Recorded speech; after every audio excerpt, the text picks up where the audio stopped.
ਦਰਸ਼ਕੋ break ਤੋਂ ਬਾਅਦ ਤੁਹਾਡਾ ਸਭ ਦਾ ਭਰਪੂਰ ਸਵਾਗਤ ਹੈ। ਅੱਜ ਦੇ ਸਿਆਸੀ ਇਸ਼ੂਜ਼ ਤੋਂ ਬਾਅਦ ਹੁਣ ਆਪਾਂ ਗੱਲਬਾਤ ਕਰਨ ਜਾ ਰਹੇ ਹਾਂ ਰੂਹ ਦੀ ਖੁਰਾਕ ਗੁਰਬਾਣੀ ਵਿਚਾਰਾਂ ਦੀਆਂ।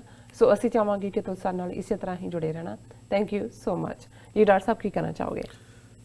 ਦੇਖੋ, ਸ਼ੁੱਕਰਵਾਰ ਦੇ ਪ੍ਰੋਗਰਾਮ 'ਚ ਅਸੀਂ ਗੁਰੂ ਗ੍ਰੰਥ ਸਾਹਿਬ ਜੀ ਦੇ ਅਖੀਰ 'ਚ ਜਿਹੜੀ ਬਾਣੀ ਸ਼ਲੋਕ 12 ਤੇ ਵਧੇਕ ਅਨੁਮਾਨ ਦੇ ਥੱਲੇ ਜੀ ਉਸ ਦੇ ਸ਼ਲੋਕਾਂ ਦੀ ਵਿਚਾਰ ਕਰਦੇ। ਔਰ ਅੱਜ ਦੋ ਸ਼ਲੋਕ ਨੰਬਰ 22 ਤੇ 23 ਉਹਨਾਂ ਨੂੰ ਅਸੀਂ ਵਿਚਾਰ ਅਧੀਨ ਲਿਆਂਦਾ। ਜ਼ਾਹਰ ਹੈ ਕਿ ਦੋ ਕਿਸਮ ਦੇ ਇਨਸਾਨ ਜੇ ਉਹਨਾਂ ਨੂੰ ਬ੍ਰੌਡਰ ਡਿਵੀਜ਼ਨ ਦੇ ਵਿੱਚ ਲਿਆ ਜਾਏ ਰੂਹਾਨੀਅਤ ਦੀ ਦੁਨੀਆ 'ਚ, ਜੀ ਇੱਕ ਆਸਤਕ ਨੇ, ਇੱਕ ਨਾਸਤਕ ਨੇ, ਇੱਕ ਬਿਲੀਵਰ ਨੇ, ਇੱਕ ਨੌਨ ਬਿਲੀਵਰ ਨੇ, ਜਾਂ ਇੱਕ ਮੋਮਨ ਨੇ, ਇੱਕ ਕਾਫਰ ਨੇ।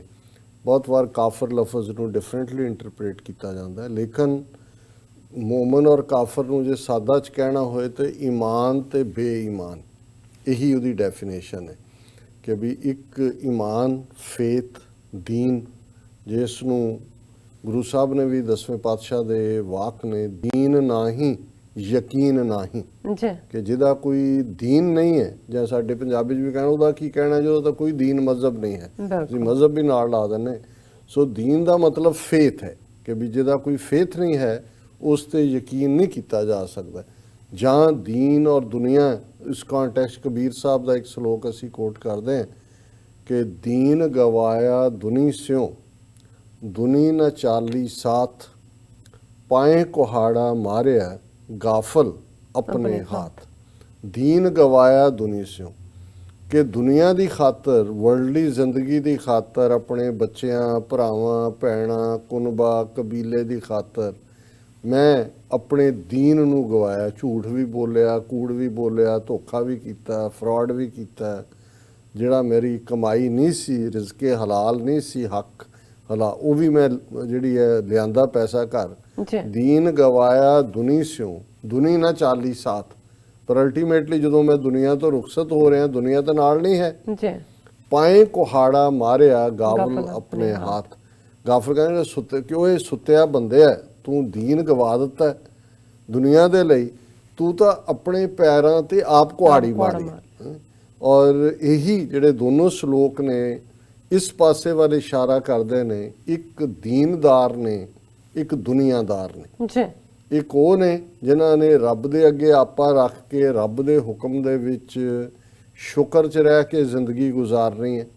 ਇੱਕ ਉਹ ਨੇ ਜਿਨ੍ਹਾਂ ਨੇ ਮਨ ਦੇ ਮਗਰ ਲੱਗ ਕੇ, ਜਿਨ੍ਹਾਂ ਨੇ ਇਹ ਕਹਿਣਾ ਇਹ ਜੱਗ ਮਿੱਠਾ ਅਗਲਾ ਕਿਨ ਡਿੱਠਾ, ਕਿ ਖਾ ਪੀ ਲਓ, ਖਾਓ ਪੀਓ, ਕਰੋ ਆਨੰਦ, ਭਾਂਡੇ ਮਾਂਜੇ ਪਰਮਾਨੰਦ ਛੱਡ ਦਿਓ। ਕਿਉਂਕਿ ਪਰਮਾਨੰਦ ਟਰਮ ਰੂਹਾਨੀਅਤ ਦੁਨੀਆ 'ਚ ਇਸਤੇਮਾਲ ਹੁੰਦੀ ਸੀ ਕਿ ਜਿਹਨੇ ਪਰਮ ਆਨੰਦ ਦੀ ਪ੍ਰਾਪਤੀ ਕਰਨੀ ਹੈ। ਪਰਮ ਆਨੰਦ ਸਿਰਫ ਤੇ ਸਿਰਫ ਵਾਹਿਗੁਰੂ ਦੇ ਨਾਲ ਮਿਲ ਕੇ ਹੀ ਹੁੰਦਾ ਹੈ, ਰੱਬ ਦੇ ਨਾਲ ਲੀਨ ਹੋ ਕੇ ਹੀ ਹੁੰਦਾ ਹੈ। ਉਹਨਾਂ ਨੇ ਕਿਹਾ ਉਹ ਮਾਂਜਣ ਦਿਓ ਭਾਂਡੇ ਉਸ ਨੂੰ, ਪਰਮਾਨੰਦ ਨੂੰ, ਤੁਸੀਂ ਤਾਂ ਆਪਣਾ ਆਨੰਦ ਕਰੋ। ਔਰ ਇਹ ਪਹਿਲਾ ਸ਼ਲੋਕ ਹੈ।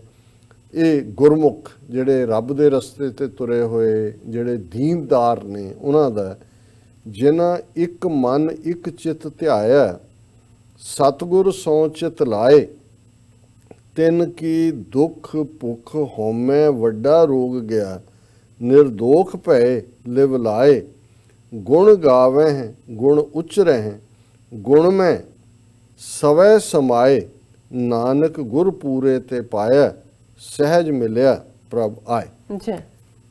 ਕਿ ਜਿਨ੍ਹਾਂ ਨੇ ਇੱਕ ਮਨ ਇੱਕ ਚਿੱਤ, ਹੁਣ ਇਹ ਅੰਗਰੇਜ਼ੀ ਤਾਂ ਇੱਕੋ ਲਫ਼ਜ਼ ਮਾਈਂਡ ਹੀ ਹੈ, ਲੇਕਿਨ ਜਦੋਂ ਤੁਸੀਂ ਉਹਦੀ ਸੂਖਮਤਾ ਦੇਖਦੇ ਹੋ, ਉਸ ਦੇ ਵਿਚਲੀਆਂ ਲੇਅਰਸ ਦੇਖਦੇ ਹੋ, ਤੇ ਜਦੋਂ ਅਸੀਂ ਬਾਣੀ ਪੜ੍ਹਦੇ ਹਾਂ, ਤਿੱਥੈ ਘੜੀਐ ਸੁਰਤ ਮਤ ਮਨ ਬੁੱਧ। ਹੁਣ ਬੁੱਧ ਤੋਂ ਅੰਦਰ ਜਿਹੜਾ ਉਹ ਮਨ ਹੈ, ਉਸ ਦੇ ਅੰਦਰ ਮਤ ਹੈ ਤੇ ਸੁਰਤ ਹੈ। ਹੁਣ ਇਹ ਉਹ ਅੰਦਰਲੀ ਤੁਹਾਡੀ ਹਾਲਤ ਹੈ ਜਦੋਂ ਅਸੀਂ ਕਹਿੰਦੇ ਹਾਂ ਜੀ ਕਿ ਸੁਰਤ ਜੁੜ ਗਈ। ਸੋ ਇਹ ਉਹ ਫਾਈਨਰ ਪਾਰਟ ਹੈ। ਜਦੋਂ ਤੁਸੀਂ ਈਵਨ ਆਪਣੇ ਨਿਤਨੇਮ ਲਈ ਬੈਠਦੇ ਹੋ, ਜਾਂ ਮੈਡੀਟੇਸ਼ਨ ਲਈ ਬੈਠਦੇ ਹੋ, ਜਾਂ ਬੰਦਗੀ ਲਈ ਬੈਠਦੇ ਹੋ, ਪਹਿਲਾਂ ਤੁਹਾਨੂੰ ਯਾਦ ਆਉਂਦਾ ਵੀ ਗਵਾਚੀਆਂ ਚਾਬੀਆਂ ਕਿੱਥੇ ਰੱਖੀਆਂ, ਫਿਰ ਆਉਂਦਾ ਕੱਪੜੇ ਦੇਣ ਵਾਲੇ ਨੇ ਅਜੇ ਡਰਾਈ ਕਲੀਨਰ ਨਹੀਂ ਦੇ ਕੇ ਗਿਆ। ਤੁਸੀਂ ਜਿਉਂ-ਜਿਉਂ ਕਰਦੇ ਹੋ ਪਹਿਲੇ 5 ਮਿੰਟ ਤਾਂ ਉਹ ਦੂਜੀਆਂ ਹੀ ਫਿਰ ਹੌਲੀ ਹੌਲੀ ਅੰਦਰ ਵੱਲ ਜਾਣ ਲੱਗਦਾ, ਤੇ ਕਈ ਵਾਰੀ ਅੰਦਰ ਤੱਕ ਪਹੁੰਚਦੇ ਨੀਂਦ ਆ ਜਾਂਦੀ, ਬੰਦਾ ਉੱਥੇ ਹੀ ਸੌਂ ਜਾਂਦਾ। ਸੋ ਅੰਦਰ ਤੱਕ ਤਾਂ ਪਹੁੰਚਦਾ ਹੀ ਨਹੀਂ ਸੁਰਤ ਤੱਕ। ਬਿਲਕੁਲ। ਲੇਕਿਨ ਇੱਕ ਗੱਲ 'ਚ ਕੋਈ ਦੋ ਰਾਵਾਂ ਨਹੀਂ ਕਿ ਜਦੋਂ ਤੁਸੀਂ ਬੈਠੋ ਉਦੋਂ ਜਿਹੜੀ ਗੱਲ ਕਦੇ ਨਹੀਂ ਯਾਦ ਆਈ ਹੁੰਦੀ ਉਹ ਵੀ ਯਾਦ। ਇਹਦਾ ਮਤਲਬ ਵੀ ਇਕਾਗਰਤਾ ਹੈ, ਕਿਉਂਕਿ ਜਦੋਂ ਤੁਹਾਡਾ ਮਨ ਇਕਾਗਰ ਹੋਣ ਲੱਗਦਾ ਤੁਹਾਨੂੰ ਇੱਕਦਮ ਯਾਦ ਆ ਜਾਂਦਾ ਵੀ ਫਲਾਣੀ ਕਿਤਾਬ ਉੱਥੇ ਪਈ ਹੈ ਜਿਹੜੀ ਤੁਸੀਂ ਲੱਭ ਰਹੇ ਹੁੰਦੇ ਹੋ 4 ਦਿਨ। ਹੁਣ ਇੱਥੇ ਪਰ ਜਦੋਂ ਰੱਬ ਦੇ ਨਾਲ ਜੁੜਨੇ ਔਰ ਜਦੋਂ ਤੱਕ ਤੁਹਾਡਾ ਟਿਕਾ ਹਾਸਲ ਹੁੰਦਾ ਹੈ, ਵਕਤ ਲੱਗਦਾ ਹੈ।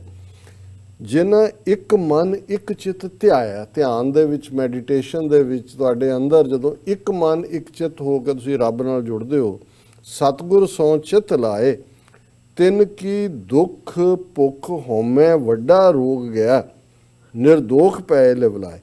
ਕਿ ਤੁਹਾਡੀ ਸਭ ਤੋਂ ਪਹਿਲਾਂ ਤਾਂ ਹੁੰਦਾ ਹੈ ਕਿ ਹੌਲੀ ਹੌਲੀ ਜਦੋਂ ਤੂੰ ਅਸੀਂ ਕਰਦੇ ਹਾਂ ਤੇ ਮੈਂ ਖਤਮ ਹੋਣਾ ਸ਼ੁਰੂ ਹੋ ਜਾਂਦਾ ਹੈ। ਉਹਨੂੰ ਹਉਮੈ ਕਹਿੰਦੇ ਨੇ। ਕੋਈ ਸਭ ਤੋਂ ਵੱਡਾ ਰੋਗ ਹੀ ਈਗੋ ਦਾ, ਹੁਮ ਦਾ, ਜਿਹੜਾ ਦਵੰਦ ਹੈ, ਡਾਈਕੋਟਮੀ ਦਾ। ਸੋ ਗੁਰੂ ਸਾਹਿਬ ਫਰਮਾਉਂਦੇ ਨੇ ਕਿ ਉਸ ਦਾ ਜਦੋਂ ਇੱਕ ਮਨ ਇੱਕ ਚਿੱਤ ਲਾਏ ਉਸ ਦਾ ਸ਼ੁਰੂ ਹੋ ਜਾਂਦਾ ਹੈ ਤੇ ਹਉਮੈ ਦਾ ਵੱਡਾ ਰੋਗ, ਹਉਮੈ ਦੀਰਘ ਰੋਗ ਹੈ, ਦਾਰੂ ਇਹ ਕਿਉਂਕਿ ਕ੍ਰੋਨਿਕ ਡਿਜ਼ੀਜ਼ ਹੈ, ਇਹ ਨਾਲ ਚੰਬੜਿਆ ਹੋਇਆ। ਤੁਸੀਂ ਚੰਗਾ ਕੰਮ ਵੀ ਕਰੋ ਉਹਦੇ ਨਾਲ ਵੀ ਹਉਮੈ ਹੋਰ ਵਧੀ ਹੁੰਦੀ। ਉਹੀ ਬੰਦਾ ਜਿਹੜਾ ਉਹ ਬੜਾ ਉਛਲਦਾ ਫਿਰਦਾ ਹੈ। ਤਿੰਨ ਕੀ ਦੁੱਖ ਭੁੱਖ ਹਉਮੈ ਵੱਡਾ ਰੋਗ ਗਿਆ ਉਹ ਜਾਂਦਾ ਲੱਗਦਾ ਹੈ। ਨਿਰਦੋਖ ਪਏ ਲਿਵ ਲਾਏ। ਜਦੋਂ ਤੁਸੀਂ ਲਿਵ ਲੱਗ ਜਾਂਦੀ ਹੈ ਤੁਹਾਡੇ ਅੰਦਰੋਂ ਦੋਖ ਜਾਂ ਗਿਲਟ ਖਤਮ ਹੋ ਜਾਂਦੇ ਨੇ। ਫਿਰ ਉਹਦੇ ਸਾਹਮਣੇ ਇੱਕੋ ਹੀ ਟਾਸਕ ਹੁੰਦੀ ਹੈ, ਗੁਣ ਗਾਵੇਂ ਗੁਣ ਉਚਰੇ ਗੁਣ ਮੈਂ ਸਵੈ ਸਮਾਏ। ਸਵੈ ਹੁੰਦਾ ਲੀਨ ਹੋਣਾ, ਕਿ ਉਹ ਦਿਨ ਰਾਤ ਫਿਰ ਉਸ ਰੱਬ ਦੀ ਸਿਫਤ ਸਲਾਹ ਗੁਣ ਇਬਾਦਤ ਹੀ ਕਰਦਾ ਹੈ, ਉਹਦੇ 'ਚ ਹੀ ਉਹ ਲੀਨ ਹੋ ਜਾਂਦਾ ਹੈ। ਨਾਨਕ ਗੁਰ ਪੂਰੇ ਤੇ ਪਾਇਆ ਸਹਿਜ ਮਿਲਿਆ ਪ੍ਰਭਾਏ। ਕਿ ਗੁਰੂ ਦੀ ਸ਼ਰਨ 'ਚ ਆ ਕੇ ਤੁਸੀਂ ਜਦੋਂ ਇਸ ਰਸਤੇ ਤੇ ਤੁਰ ਪੈਂਦੇ ਹੋ ਤਾਂ ਫਿਰ ਤੁਸੀਂ ਸਹਿਜ ਦੇ ਵਿੱਚ ਸਮਾ ਜਾਂਦੇ ਹੋ। ਤੇ ਦੂਸਰੀ ਕੈਟਾਗਰੀ ਹੈ ਮਨ ਦੇ ਮਗਰ ਲੱਗਣ ਵਾਲੀ, ਜਿਹਨੂੰ ਮਨਮੁਖ ਕਹਿੰਦੇ ਨੇ। ਮਨਮੁਖ ਮਾਇਆ ਮੋਹ ਹੈ, ਨਾਮ ਨਾ ਲੱਗੈ ਪਿਆਰ। ਕੂੜ ਕਮਾਵੈ ਕੂੜ ਸੰਗਰੈ, ਕੂੜ ਕਰੈ ਆਹਾਰ। ਬਿਖ ਮਾਇਆ ਧਨ ਸੰਚ ਮਰੈ, ਅੰਤ ਹੋਏ ਸਭ ਛਾਰ। ਕਰਮ ਧਰਮ ਸੁਚ ਸੰਜਮ ਕਰੈ, ਅੰਤਰ ਲੋਭ ਵਿਕਾਰ। ਨਾਨਕ ਮਨਮੁਖ ਜੇ ਕਮਾਵੈ, ਸੋ ਥਾਏ ਨਾ ਪਵੈ, ਦਰਗਹਿ ਹੋਏ ਖੁਆਰ। ਜਿਹੜਾ ਮਨਮੁਖ ਹੈ ਉਹ ਮਾਇਆ ਦੇ ਮੋਹ ਵਿੱਚ ਫਸਿਆ ਹੋਇਆ ਹੈ, ਉਹਨੂੰ ਰੱਬ ਦੇ ਨਾਂ ਨਾਲ ਕੋਈ ਪਿਆਰ ਨਹੀਂ। ਉਹ ਝੂਠ ਦੇ ਵਿੱਚ ਹੀ ਜਿਉਂਦਾ ਹੈ, ਝੂਠ ਕਮਾਉਂਦਾ ਹੈ, ਝੂਠ ਇਕੱਠਾ ਕਰਦਾ ਹੈ। ਉਹਦਾ ਆਹਾਰ ਵੀ, ਕਿਉਂਕਿ ਉਹਦੇ ਜਿਹੜਾ ਉਹ ਹੱਕ ਹਲਾਲ ਨਹੀਂ ਹੁੰਦਾ, ਰਿਜ਼ਕ ਹਲਾਲ ਨਹੀਂ, ਇਸ ਲਈ ਝੂਠ ਦਾ ਹੀ ਉਹ ਫੂਡ ਲੈ ਰਿਹਾ ਹੁੰਦਾ। ਉਹ ਵਿਕਾਰਾਂ ਦੀ, ਵਿਖਿਆਂ ਦੀ, ਕਾਮ ਕ੍ਰੋਧ ਲੋਭ ਮੋਹ ਹੰਕਾਰ ਦੀ ਮਾਇਆ ਨੂੰ ਇਕੱਠਾ ਕਰ ਰਿਹਾ ਹੁੰਦਾ। ਇਸ 'ਚ ਉਹ ਮਰ ਜਾਂਦਾ। ਅਖੀਰ ਵੇਲੇ ਜੋ ਉਹਨੇ ਬਾਕੀ ਵੀ ਇਕੱਠਾ ਕੀਤਾ ਉਹ ਸਭ ਸਵਾਹ ਹੋ ਜਾਂਦਾ। ਔਰ ਉਹ ਜੇ ਦੁਨਿਆਵੀ ਤੌਰ ਤੇ ਧਰਮ ਦੇ ਕੰਮ ਵੀ ਕਰ ਰਿਹਾ ਹੁੰਦਾ ਹੈ, ਕਰਮ ਧਰਮ ਸੁਚ ਸੰਜਮ ਕਰੇ, ਅੰਤਰ ਲੋਭ ਵਿਕਾਰ, ਪਰ ਉਹਦੇ ਅੰਦਰ ਤਾਂ ਉਹੀ ਗਰੀਡ ਹੁੰਦੀ ਹੈ, ਵਿਕਾਰ ਹੁੰਦੇ ਨੇ। ਨਾਨਕ ਮਨਮੁਖ ਜੇ ਕਮਾਵੇ ਸੋ ਥਾਏ ਨਾ ਪਵੇ। ਉਹਨੇ ਜੋ ਵੀ ਕਮਾਈ ਕੀਤੀ ਹੈ ਉਹ ਤਾਂ ਇੱਥੇ ਰਹਿ ਗਈ। ਤੇ ਫਿਰ ਕੀ ਹੁੰਦਾ, ਦਰਗਾਹ ਹੋਏ ਖੁਆਰ।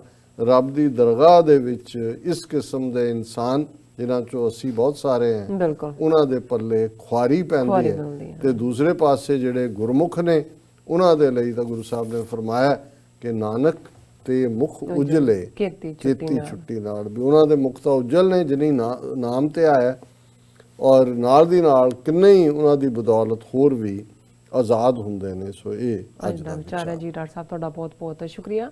ਤੁਸੀਂ ਅੱਜ ਦੇ ਅਹਿਮ ਇਸ਼ੂ ਤੇ ਅੱਜ ਦਾ ਵਿਚਾਰ ਸਾਡੇ ਦਰਸ਼ਕਾਂ ਨਾਲ ਸਾਂਝਾ ਕੀਤਾ। ਇਸ ਆਪਣੇ ਵਿਊਅਰਸ ਕੋਲ ਨੇ ਇਜਾਜ਼ਤ। ਵਿਊਅਰਸ ਤੁਹਾਡਾ ਹੀ ਬਹੁਤ ਬਹੁਤ ਸ਼ੁਕਰੀਆ। ਤੁਸੀਂ ਆਪਣੇ ਕੀਮਤੀ ਸਮੇਂ ਵਿੱਚ ਸਮਾਂ ਕੱਢ ਕੇ ਸਾਨੂੰ ਆਪਣੀ ਰਾਏ ਤੇ ਸੁਝਾਅ ਭੇਜੇ ਨੇ ਤਾਂ ਭੇਜਦੇ ਰਹਿਣਾ ਸਾਡੇ ਇਸ ਪਤੇ ਤੇ SOS@TV4.tv ਤੇ। ਅਸੀਂ ਆਪਣਾ ਪ੍ਰੋਗਰਾਮ ਲੈ ਕੇ ਫਿਰ ਦੁਬਾਰਾ ਤੁਹਾਡੇ ਸਨਮੁਖ ਹੋਵਾਂਗੇ। ਤਦ ਤੱਕ ਲਈ ਮੈਨੂੰ ਤੇ ਆਪਣੇ ਰਸ ਨਾਲ ਗਿਆ ਦਿਓ। ਦੇਖਦੇ ਰਹੋ TV4। ਬੁਲਾ ਦਿਓ ਫਤਿਹ। ਵਾਹਿਗੁਰੂ ਜੀ ਕਾ ਖਾਲਸਾ, ਵਾਹਿਗੁਰੂ ਜੀ ਕੀ ਫਤਿਹ। ਰੱਬ